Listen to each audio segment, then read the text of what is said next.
Hey guys, welcome back to DelphStack. Today I will be showing you how to clear cache on Discord.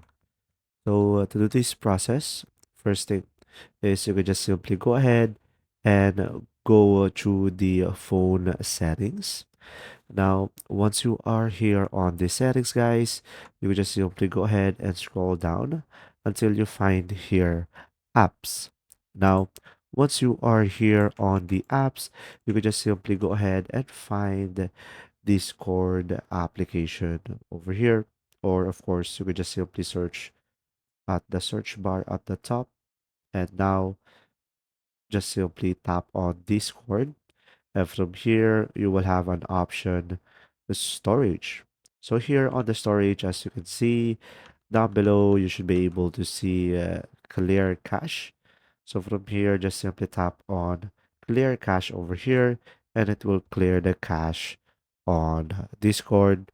And after that, you could also clear the data, which will eliminate everything.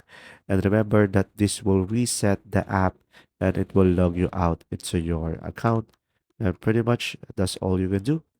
If you found this video helpful, please like and subscribe.